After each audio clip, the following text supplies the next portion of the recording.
Good morning, audience. Welcome to the Sense of Things. Once again, Ron and I on the show. We're going to kick us off this week with a little bit of an update on what happened in history again. Ron's got his little piece of that. And we had some kind of, I don't know if I would call it shocker news this morning from the economy side of things that I'm going to cover with us. And Ron and I are going to have a discussion on that. So hang on. We'll be right back on with you. Hey, everybody. Welcome to the show. Ron, how you doing, my friend?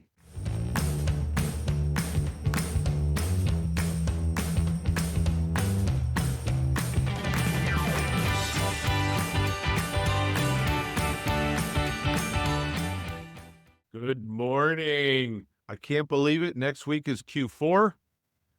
Good earnings season. Fast and furious, and I truly believe corporate earnings is going to set the stage for next year. I absolutely think so. We've had really good earnings for this year so far. I'm interested to see what Q4 looks like, and if any of these companies give any kind of forward guidance on what they're going to see coming up. I agree. You ready? What happened in history? Something happened in history. Yeah. All right. There's some interesting ones for this week in history. Remember last week we had the Constitution. Yep. And then the Bill of Rights is passed in 1789. Everybody thinks, again, it's amazing how nobody understands history, even if they were born in this country. 1776, dude, that's not when the Constitution and the Bill of Rights was signed. It took 12 and 13 years for all that to get done after. They still had another 6 years after 1776 to fight out the revolution at that point. And then Articles of Confederation, which were a disaster. And it's interesting. I'm actually watching a course now on the Federalists, and it's actually really intriguing. I didn't know as much of that as I should have. Yeah, I'd encourage people to study it because you understand the mindset during that time period, which was very interesting. Oh, yeah. It was a lot. You think we argue now? It was bad. Oh my God. Yeah, they hated each other. It's really amazing how they got anything done if you really think. Yeah, it honestly is. And everybody seems to think that the Federalists won everything and the Anti-Federalists didn't, but we wouldn't have a Bill of Rights without the Anti-Federalists really putting their feet down in a lot of instances. So it is an interesting that the American experience and the American experiment is very intriguing and interesting. You really need to look back in history to see what it is. All right. I thought this was interesting. 1846, planet Neptune is discovered. And I thought about it. I knew they called them spy glasses or telescopes, but how did they have anything sophisticated almost 200 years ago that could look that far out? And here we got the Hubble telescope to look into another solar system. It's just crazy. But yeah, nothing was that big. I don't know when the first really big telescopes were created, but it had to have been, I would assume, in that time horizon. But I just thought it was interesting. How did they discover? But anyway, Billy the Kid was arrested for the first time. Major historical significance. A fun fact. Hey, first time. I thought this was interesting.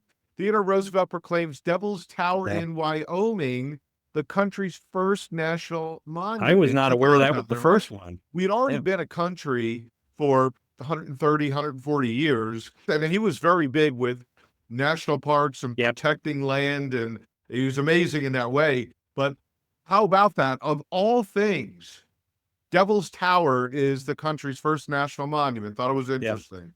I watched Kevin Costner's series that he did on Yellowstone and then on Yosemite. And that was really interesting about Theodore Roosevelt and how that all became. It was pretty impressive that literally he just decided to go out there and I'm trying to think of what his name is. The naturalist.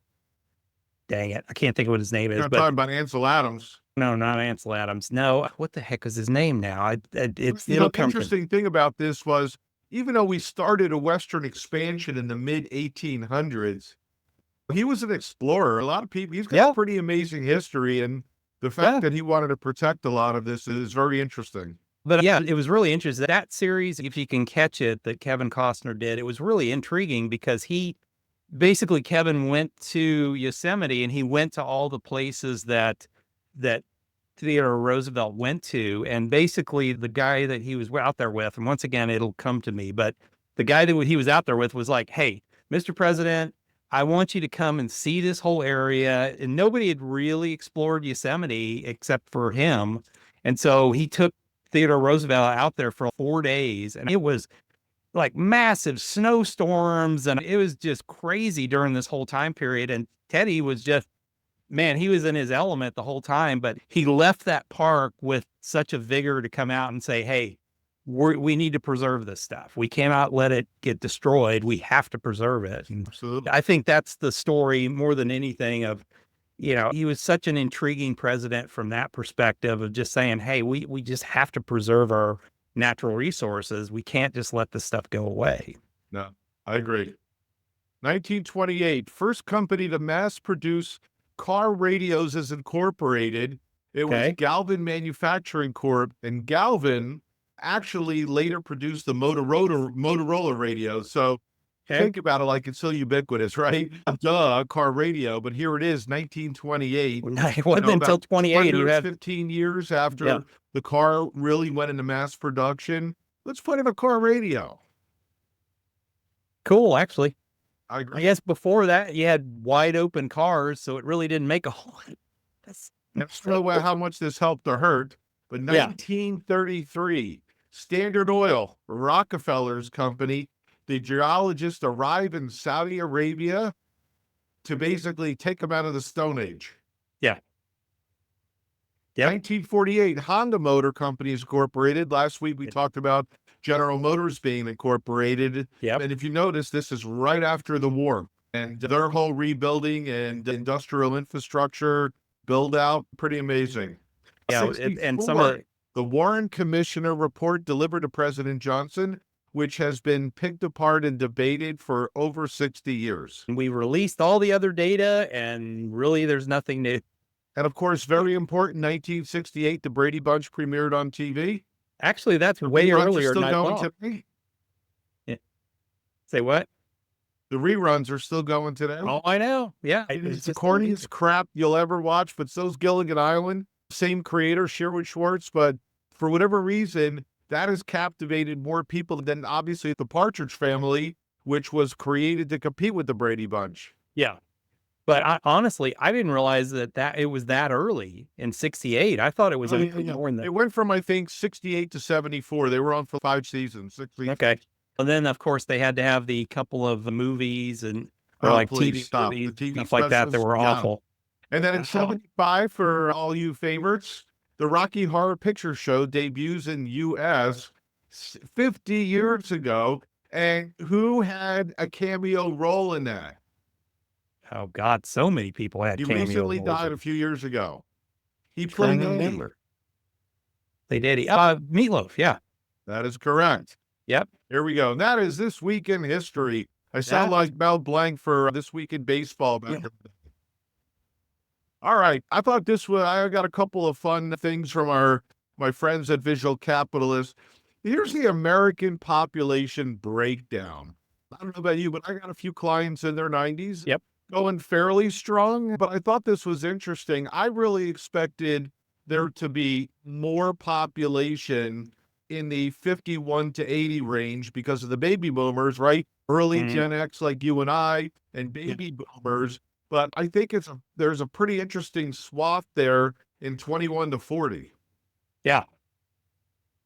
21 to 40 is the next baby boom, basically. That's what I don't think people realize is they're the next baby boom. It's that millennial generation and early Gen Z that is one of the largest generations that we've ever seen. So when people poo-poo the millennials and say they don't have a whole lot of effect on the world, they're going to have a lot of effect on the world. So we need to understand how they move through life, just like the baby boomers did. The baby boomers were a massive swath that changed everything, and you really need to watch what they're interested in because it's going to have an effect on us in the long run. Here's a good stat that they brought up. Up until the age of 40, men outnumber women. After the age of 46, women outnumber men. Okay. So are like guys the dying off behind that. So guys are dying off in their 50s. So how excited I am about that. They can't take the dating scene anymore. I guess so, but yeah, or they're all alone. They've gotten divorced and they're all alone and they're dying off. But yeah, that's just weird. Yeah. So here's the breakout of our deficit. Everybody, and look, I talk about this every week. We just breached 37 trillion. Yep. And our debt, the interest that we're paying alone is larger than our military budget. We've talked about this before. Literally, the interest is we're paying our interest towards something that adds nothing to our economy. And here's the breakout of all that. And I think it's pretty interesting as far as what's coming in and what's going out. And when you look at this, and this is a rhetorical question, what do you cut out? Yeah. Social Security, there's a lot of Social Security being doled out to people that aren't retirees. Disability, insurance, other things. Also to, by the way, non-American citizens, that's another story. But if you just look down here, all these things are important. Yeah. So what do we cut? Yeah. And here's the problem I have with all of this. So you collected taxes and you still continue to collect taxes. What they're not showing on the left-hand side. So they're saying individual income taxes are what, 2.4 trillion. Where is the sleeve for how much they're collecting from Social Security taxes from all of us? There is no sleeve on the left-hand side. I guess payroll taxes. Yeah, payroll taxes, because as business owners, you're paying federal and state tax, and probably part of that is the Social Security. But I think that might be part of individual income, because it's coming out of that part of the pie, I believe. I don't know. Yeah. Once again, had this been managed correctly, instead of the government raiding Social Security, basically using the money in Social Security to generate, to pour out to others or other spending, if it had just been wisely invested instead of invested in basically treasury bonds over the years, we wouldn't be paying out more than or we could afford to pay out more than we're taking in, because it would have grown to enough. But they kept raiding it and raiding it over the years and using it for other purposes. And so, yeah, now you're seeing it as an expense because, you didn't do anything with it. You just kept. But I thought corporation taxes would have been higher. Yeah. But it's not. So that's where you talk about business expansion, all this other stuff. We got all these incentives next year to R&D and buy equipment that we can write off and whatever. I don't know. Should we be taxed more? Or if you're above a certain level, the amount of employees, should we be paying more? This is at the federal level, not the state level, because the state has their own incentives. But I don't know. I just think that change, and we've been saying, and I look at it from the point of view, does the corporations need to pay tax, or are they creating jobs that are going to bump up the top thing that's in there, where personal income taxes are going to get higher, will be a higher portion of that, which quite frankly, that's what I would prefer. It's okay. Why tax the people that are trying to create all this crap when we could, all right, it's more part of the left side either has to get bigger, or the right side has to get smaller, or preferably a combination of the two. Yeah. And I'm trying to figure out, I'm trying to figure out what we get reelected, typically they're not going to touch the left. No. And they're not going to touch the right either, which is the other challenge. What I'm trying to figure out is the income security side. I guess it's the HUD and things like that. And I know here in Austin, there was a whole big crowd of people out in front of our senator's office here in Austin yelling about HUD and, so anything you cut from government spending, no matter what it is, somebody's going to complain about it, and we're have to deal with it. Yeah, I don't know what the solution is. The solution is definitely not, we got to tax people more, because all that does is just reduces the taxes that come in. I hear you. All right, so on to the math portion of our program. So I thought this was interesting. This was margin estimates for 2025 versus 2026. And looking at this, right, tech is continually being a big winner. Healthcare still, I think healthcare is going to do very well through next year. And I'm really referring more to biotech than the general healthcare, but because healthcare has the sector has not done well, but biotech has done pretty good, especially in the Sure. last 7 months. But I just think when we're looking at margin expansion here versus sales growth, not healthy for this year, but next year looks super good. Not sure what your thoughts are. I like this because Fine. the next slide is going to dovetail to give us a little history behind this. Yeah, it's interesting on real estate margin expansion. Wow, that's off the charts down And a lot with that that's core. mortgage rates, which aren't going Yep. to go down a lot in the next couple of years unless the 30-year comes down under 4%. And people are Yeah. talking about it edging towards 5. Yeah, but it's interesting to see how margins improve next year. And I think with real estate, the good part about it is depending on the type of real estate, there's a lot of great tax incentives that I think are going to help on the margin side, especially on the real estate piece of it. If you're building, New home sales is good. It's existing sales that isn't yeah. budging. Yeah, but I think also in the corporate, more in the commercial side of it, there's a lot of opportunity within the new rules around this, depending on what you're building. If you're building manufacturing plants and stuff like that. Gotcha. So now let's look since 1970, because back in the day, really prior to 1980, definitely 1990, but 1980, everything was slow and steady. And if we hit double digit growth, like that was a bumper year. And a lot of people don't remember this. I remember because I was on the tail end of it.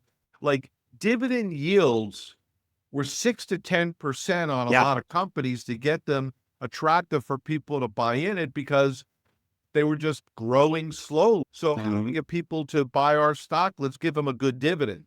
Sure. Today, I'm not going to say it's an opposite thinking, but everybody is just growing to the point where we don't need to give as much of a dividend. Right? What the average dividend is under 3%, under 3.5%. Yeah. for It's established companies. 2.1%. So Yeah. let's look at this. So we can see here that with margin expansion, right, meaning profit margin expansion, right, we don't need to give out as much in dividends because you're going to get it in capital growth on stock prices Sure. as far as where we're going. And there's always, as we can see, an ebb and a flow to margin expansion. Either we get overheated, then we get a sell off, and then we get to a trough to a point where things are super cheap. Hey, let's get in. And so there's an ebb and a flow to it. But my God, Yeah. if you just take a look here, can this continue to go up the way it is? I don't know. Yeah. As long as companies are profitable. And honestly, I think there's margin expansion. If you were to ask me personally, I believe margin expansion is going to continue to go up significantly because right now, companies are spending a massive amount of money out of their margin into AI. They're investing in a lot in the AI side. That's all going to come to fruition at some point where AI is going to expand throughout industries. I put this akin to the expansion of the internet. When I got into this business in 95, we were just at the beginning of really seeing what productivity was enhanced by the internet and everything else. And I think we're at that inflection point again of, yes, people are spending a lot of money on AI, but it's going to come to fruition and you're starting to see it roll out into a lot of companies. Now it means that it's going to mess with a lot of jobs, but I think people that get trained in AI and learning how to implement it, it's a massive tool that can be used by a lot of companies. And I think it is going to continue to expand margins. Yeah, like I said, everybody gets intrigued by the earnings. And by the way, this is probably a separate show. I understand why you might want to go to biannual reporting, but I still think you got to release something on a quarterly basis. Yeah. Maybe Yeah. you release your financials on a quarterly basis, but you don't give necessarily guidance every quarter because that's tough enough. I don't know how the hell people go, yeah, we're going to be at this EPS in 5 months. You don't know what the hell's coming in that next week. Yeah. I never. Yeah. And So everything's maybe moving so financials rapidly. every quarter, and you give guidance twice a year. I Yeah. would be okay with that. Yeah, and don't do these big dog and pony shows every quarter. Good Lord, they spend half their time prepping for the next quarter with a lot of this stuff. But yeah, I would be fine with that. Just have a short little, hey, here's what our financials were. We can answer some questions on this. Next quarter will be our biannual where we do more of a dog and pony show to let you know what's going on. And Yeah, no, I hear you. It'll be interesting going into Q4 here doing earnings. absolutely. We're good. And yeah, until next time, my man. Brilliant. All right, folks, as always, make sure you are subscribing to the channel. Love comments from you, but make sure you subscribe to the channel because we put a lot of these shows out. So thanks a lot, and we will see you guys back here the very next time.